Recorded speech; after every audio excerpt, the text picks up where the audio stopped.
Good. So welcome backstage. I guess it was a really, really interesting talk, what you shared about spirituality, sustainability, leadership. We heard a lot about this. And then I have some questions that I want to provide from our viewers. Let's pick one. So, yeah, the previous days there were a lot of talk about transparency, and now you mentioned empathy and growing up. How would you connect these together? Transparency and empathy, maybe? Transparency and empathy. So, I think when you have empathy, you would share what is useful, right? You wouldn't hold anything back out of fear. At the same time, you wouldn't necessarily dump a lot of stuff on other people just to be transparent if it's not useful. Then it's just noise.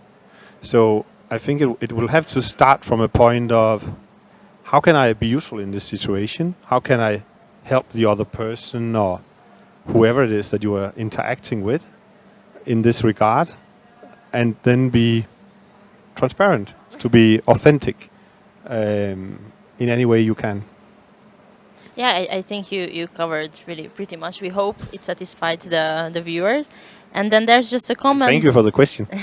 There's a comment that I never heard of sustainability from a psychology perspective. It's really interesting. So what you connected. I think it's a really new perspective of looking at these sustainable initiatives. And then a question: how would you connect spirituality to sustainability? Oh, beautiful question.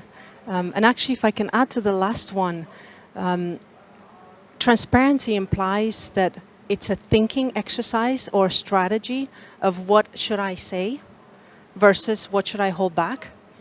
And the practice and empathy, by definition, involves bringing the heart into that moment. And what I found is that when you bring the heart into that moment, the heart actually always tells the truth. And very, very simply, without complicating, without going into a big, long analysis of what should be shared and what shouldn't be. So the invitation is, ask your heart, how can I combine empathy and actually say what needs to be said in this moment without hiding or holding back? I hope that helps to add. I'm pretty sure that already covers your answer. Yes. And then maybe just to pick a last one. Spirituality and psychology. Oh, the spirituality, yes. yes. So combining sustainability, this has been, I have a degree in international development and the environment, so it's been a question in my life, actually all of my life. And I find that when you approach it as a separate discipline, that we suddenly, so for all these years, especially in the business domain, we go through life with an attitude of taking, with an attitude of separate, right? Nature is separate from us, and we take what we need and what we don't, and we discard, and so really not being mindful of that. And now we have that opportunity to say, well, it hasn't worked. It truly hasn't worked for us. So is there a way that we can actually have a more holistic approach? And that's why we're not saying only bring in philosophy, only bring in spirituality, only bring in psychology, but actually look at across all of those disciplines and to see where are the connecting dots rather than where are we separate, where are the disciplines separate from each other. And it comes from a more of a felt connection rather than, again, a thinking exercise. Yes, thank you so much for your answer. And then as a last question, do you think that connecting scientists, artists and business people would be a solution to boost the sustainable movement in the society?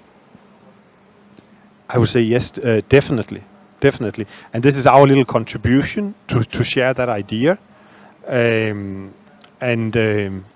It has happened before in human history, as we've shown, right? So it's not a new idea, but I think that in many ways business has lost its way. And we're all part of business, so it's not pointing fingers at anyone. And we are definitely running a business, and we have been in business for decades. So it is to be part of a movement, I would say, of a shift where business becomes less arrogant, less siloed, more integrated, more humble. And I think we can do that by learning from other domains. And I find myself in these conversations with a psychologist, for instance, or philosopher, I find myself truly inspired. And I don't find that, my knowledge, I went to business school, that the knowledge I have from business school is superior to that. And I definitely don't think that it's separate from that. I'll more sit with the question, how can this philosophical idea be useful in the way that I run a company? I mean, as I understand that you more would use these connections to inspire and to gain a bit of knowledge from different perspectives. Okay. Yes, and it doesn't mean that one should have a degree in, all the different sciences and philosophy, etc. Of course, that is unrealistic. It just means that maybe instead of reading 10 articles on TechCrunch or Børsen here in Denmark or Financial Times, maybe you'll, just stop with 8 or 9. And then maybe you'll read an article in Psychology Today.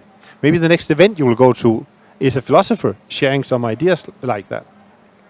Yes, I think it's a really good suggestion that we should all pick up on and try to be a bit more diversified on what we're actually collecting and looking at, not just the domain that we are studying or what we are actually working in.